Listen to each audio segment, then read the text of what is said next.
नमस्कार। Child helpline 1098। आज आप स्क्रीन पे देख रहे हैं दो बच्चे जो यंग लड़के हैं और बहुत अच्छा काम चाइल्ड हेल्पलाइन पे, चाइल्ड एब्यूज पे कर रहे हैं इस एनजीओ के थ्रू। स्टेप 5, ये नालसा की जो लेटेस्ट गाइडलाइन आई है, मैं आपको बता दूं, जो ऑनरेबल सुप्रीम कोर्ट से हमें पहुंची है। इसके स्टेप 5 में ये हमारी ड्यूटी है कि हम गवर्नमेंट के साथ साथ नॉन गवर्नमेंट ऑर्गेनाइजेशन यानी नॉन गवर्नमेंटल ऑर्गेनाइजेशन जिसको एनजीओज बोलते हैं, उनकी कोलैबोरेशन में हम क्विज कंपटीशन, पेंटिंग या थीम बेस्ड कंपटीशन, इस तरह से आप लोगों से कुछ प्रश्न पूछें। पेंटिंग हम बाद में लेंगे, थीम बेस्ड कंपटीशन भी हम कराएंगे। और आपने फूड सेफ्टी पे हमारे साथ एक स्किट वाला प्रोग्राम किया था। आज हम केवल आपसे कुछ क्वेश्चन पूछेंगे, हम आपको 4 ऑप्शंस भी देंगे और हम देखना चाहेंगे कि हमारे वेरियस वीडियोस का एक्चुअल इंपैक्ट क्या पड़ रहा है। मेरा पहला क्वेश्चन है राजेंद्र जी से। राजेंद्र जी, अगर आपको आंसर नहीं आता होगा तो आप पास ऑफ कर देंगे सुरेश को, ठीक है? तो पहला क्वेश्चन है कि भारत में section 12 legal services authority act 1987 के कानून में लड़कियों के अलावा यानी औरतों के अलावा और किन लोगों को free legal aid and advice मिलता है? मेरा पहला ऑप्शन है सीनियर सिटीजन, सेकंड ऑप्शन है माइनॉरिटीज, थर्ड ऑप्शन है 18 साल से नीचे के बच्चे, फोर्थ ऑप्शन है जनरल कैटेगरी। 18 साल से ऊपर के बच्चे। बिल्कुल सही जवाब, 18 साल से नीचे के बच्चे। सुरेश जी, इसी क्वेश्चन में 3 क्वेश्चन और छिपे हुए हैं। इसका मतलब है कि जनरल कैटेगरी को हम लीगल एड फ्री नहीं देते, लेकिन क्या कोई फाइनेंशियल क्राइटेरिया अगर वो प्रूव कर दे, यानी केवल सेल्फ अपने ही हाथ से लिख के दे दे, तो हम क्या जनरल कैटेगरी को भी free legal aid and advice देते हैं? Yes sir. कितना रुपया? 3 लाख, 5 लाख, 8 लाख, 10 लाख? 3 लाख सर। जी हाँ, ये हिमाचल में है 3 लाख। वैसे बता दूं, ऑनरेबल सुप्रीम कोर्ट में अगर आपने केस करना है तो 5 लाख का क्राइटेरिया, पर हमारे हिमाचल का 3 लाख। बहुत अच्छा जा रहे हैं आप लोग। तीसरा क्वेश्चन, आप लोग नॉर्मली जब गांव में जाते हैं, हमारे 545 गांव हैं, 259 पंचायतें हैं। हम जब अपने हिमाचल सिरमौर को कवर करते हैं तो कई आपसे पूछ सकते हैं कि सर सारे अधिकार आप औरतों के ही बताते हैं डोमेस्टिक वायलेंस एक्ट में, क्या कभी आपके साथ ऐसा हुआ? जी सर।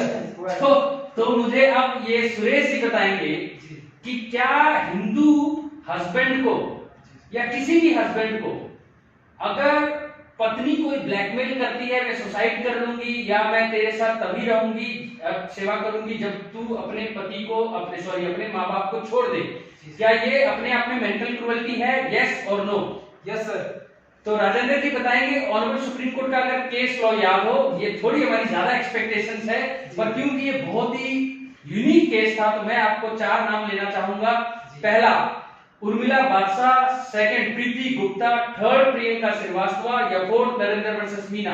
नरेंद्र वर्सेस मीना का टेंशन। देखो, आपने लॉ नहीं किया, लेकिन क्योंकि आप हमारे वीडियोस को देख रहे हैं लगातार, इससे पता चलता है। जी हाँ, ये क्वेश्चन बहुत ज्यादा मिलते हैं। अभी तक दोनों के बराबर पॉइंट चले हुए हैं। फिलहाल नेक्स्ट क्वेश्चन सुरेश जी आपसे। जी सर। आप हमें ये बताएं, पैन इंडिया का मतलब क्या है?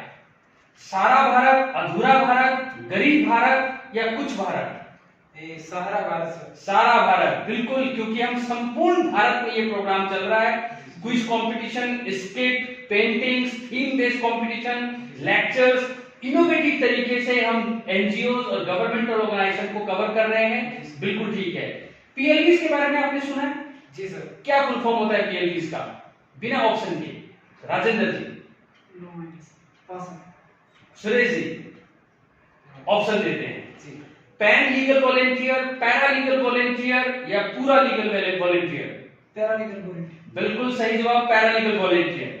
तो आप हमें ये बताएं कि आपके हिमाचल में कितने पीएलवी इस समय एनरोल्ड हैं, जिसमें रिटायर्ड टीचर्स, कोई शॉपकीपर, जो भी कुछ इस देश के लिए, सोसाइटी के लिए प्रोएक्टिव होकर केवल थोड़े से ऑनरेरियम में काम करना चाहता है, वो जुडिशरी के एक बहुत इंपॉर्टेंट, जैसे हेल्थ इंस्टीट्यूट में आपने आशा वर्कर, आंगनबाड़ी सुना, जुडिशरी के साथ हम पीएलवीज को जोड़ रहे हैं। वैसे बता दें, इस पैन इंडिया में हम आशा वर्कर और आंगनबाड़ियों को भी जोड़ रहे हैं। हिमाचल में कितने पीएलवीज हैं? मैं ऑप्शन देता हूं।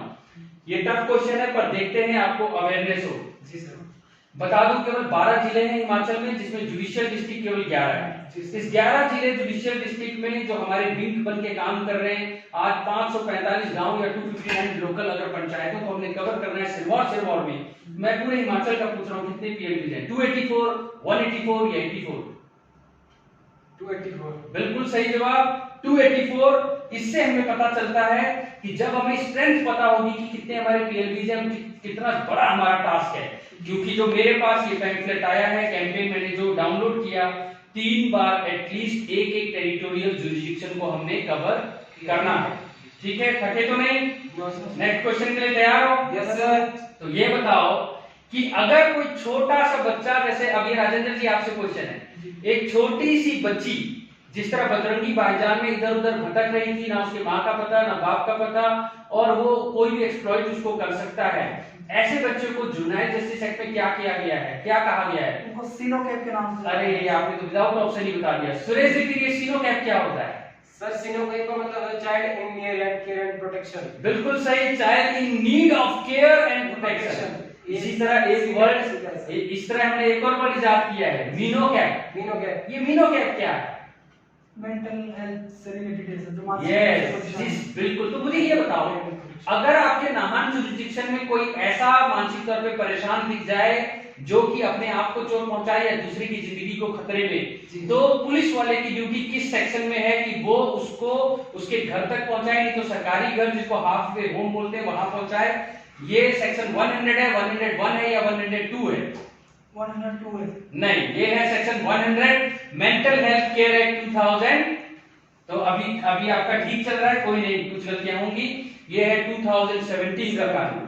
पर जिस तरह आप चाइल्ड हेल्पलाइन का एनजीओ चलाते हैं, अगर कोई मेंटली रिटार्टेड, जैसे हमारे यहाँ आस्था होम नाहन में, वहां अगर कोई बच्चा अपने आप को चोट पहुंचाता है, वायलेंट हो जाता है, चाहे उसका प्रीवियस हिस्ट्री मेंटली रिटार्ड दिखा रहा है, क्या उनकी भी कोई ड्यूटी है मेंटल हेल्थ केयर एक्ट में कि वो अप्रोच करे पुलिस को और फिर मजिस्ट्रेट साहब को, ताकि उसको मेडिकल कस्टडी में भेज के उसका फिर से हो कि ये मेंटली इल तो नहीं हो गया, इनको इलाज की जरूरत तो नहीं है? जी जी सर। ये किस प्रावधान में ये एनजीओस को, यानी कि जो मेंटल रिटार्टेड होम चला रहे हैं आस्था वाले, सेक्शन 104, 204, 304, 404? 104 बिल्कुल सही, सेक्शन 104 सबसेक्शन 1 में आस्था होम या इस तरह के बाला सुंदरी होम जो चला रहे हैं, इनके कस्टोडियन की ड्यूटी है। बिल्कुल सही जा रहे हो आप लोग। आप हमें ये बताएं, क्या इस देश के कल्चर की रिस्पेक्ट करना आपका फंडामेंटल राइट है या फंडामेंटल ड्यूटी है? फंडामेंटल राइट है। फंडामेंटल राइट और ड्यूटी? ड्यूटी। ये ड्यूटी है, बिल्कुल। पार्ट 4 में ये फंडामेंटल ड्यूटी है अपने कल्चर को, आर्टिकल 51 कैपिटल ए के एफ में लिखा हुआ है, अपने कल्चर को रिस्पेक्ट करना है। आप मुझे ये बताएं, भारत में टोटल कितने % को free legal aid and service मिलता है section 12 legal services authority act में? ऑप्शन 70%, 80%, 90%, 100%? 100%। बिल्कुल गलत जवाब।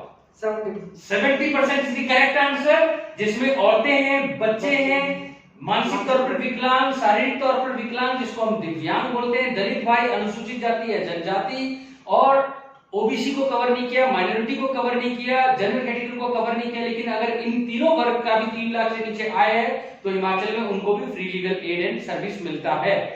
ये हमें बताएं कि ऑनरेबल सुप्रीम कोर्ट की कोई ऐसी जजमेंट जिसमें ऑनरेबल सुप्रीम कोर्ट ने ये कहा हो कि आपका तेजी से न्याय मिलना फंडामेंटल राइट है, ये किस आर्टिकल को ध्यान में रखते हुए ऑनरेबल सुप्रीम कोर्ट ने कहा कि तेजी से न्याय पाना और एक जिस तरह हम आपके पीएलबी अपने एनजीओ अपने स्टेक होल्डर्स के थ्रू पैन इंडिया, पूरे इंडिया में आउटरीच कर रहे हैं, तो क्या ये भी मौलिक अधिकार है? अगर है तो किस आर्टिकल में? 39A, 39B, 39C, 39D, capital ABCD की मैं बात कर रहा हूं।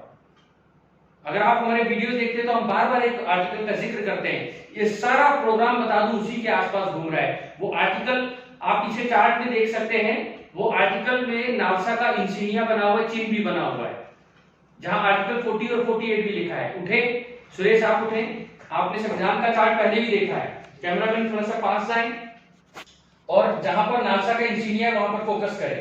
आप बताएं कहां पर है? गांधी जी कहां है?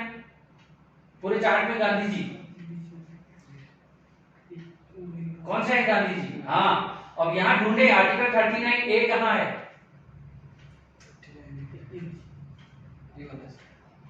39 ए, ये देखो, और इसके ऊपर नालसा का चिन्ह है। यही आर्टिकल 39 ए के तहत मैंने जो भी आज आपको बुलाया है, यहाँ क्विज कंपटीशन भी हो रहा है। पूरे भारत में हम 45 डे पूरे जजेस घूमेंगे।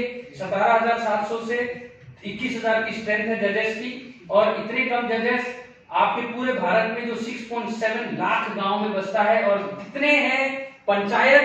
अगला क्वेश्चन राजेंद्र से, बैठे सुरेश जी।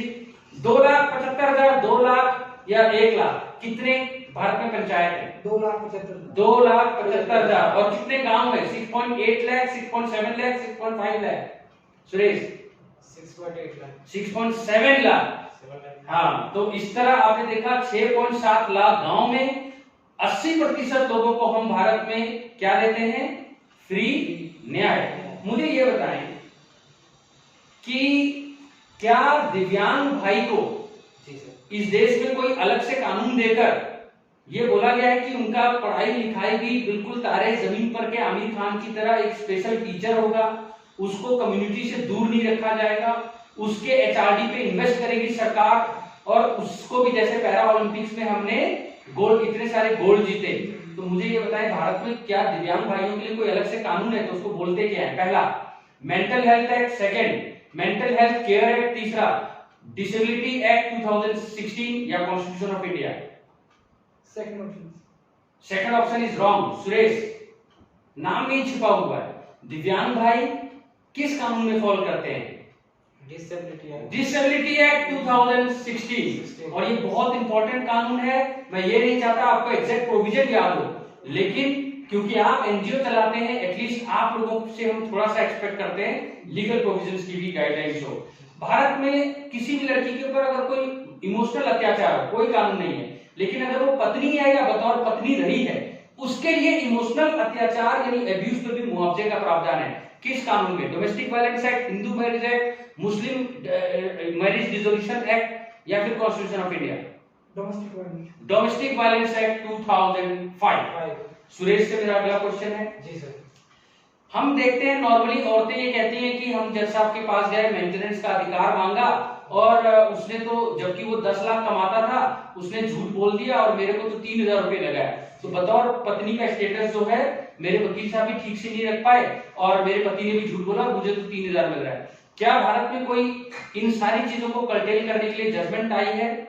और उस जजमेंट में ये कहा गया है कि अब से जो है चैप्टर 9 सीआरपीसी के तहत जो लैंडेड मजिस्ट्रेट हैं, वो साइंटिफिकली, मैथमेटिकली दोनों पार्टी से, पति और पत्नी से एफिडेविट ले, हलफनामा ले, शपथनामा ले, और एक एक सोर्स को डिस्क्लोज करना पड़ेगा। ये इतनी सुंदर बात है कि मैथमेटिकली पैसा दिया जा सके, ना कि 3,000 2,000। ये हर पीएलबी को पता होना चाहिए ताकि औरतें ठगा महसूस ना करें। इस जजमेंट का नाम है रजनीश वर्सेस नेहा, नरेंद्र वर्सेस मीना, या हुसैन आरा खातून या Preeti Gupta? Narendra versus Meena. Narendra versus Meena is the wrong answer, क्योंकि इसमें कहा गया था कि पति को भी अधिकार है डिवोर्स लेने का क्रूएल्टी पे। तो मैं आपको बता दूं इस जजमेंट का नाम है रजनीश वर्सेस नेहा। बस ये आज का लास्ट था, फर्स्ट पार्ट का लास्ट क्वेश्चन था ये। आप दोनों ने बहुत अच्छा परफॉर्म किया, और मैं आपको बता दूं 2 क्वेश्चन के अलावा आपके सारे आंसर्स ये बताते हैं कि ये प्रोग्राम अभी तो 1 हफ्ता भी नहीं हुआ, अभी तो शुरुआत ही हुआ है, बहुत सही डायरेक्शन में जा रहा है। जय हिंद, जय हिमाचल।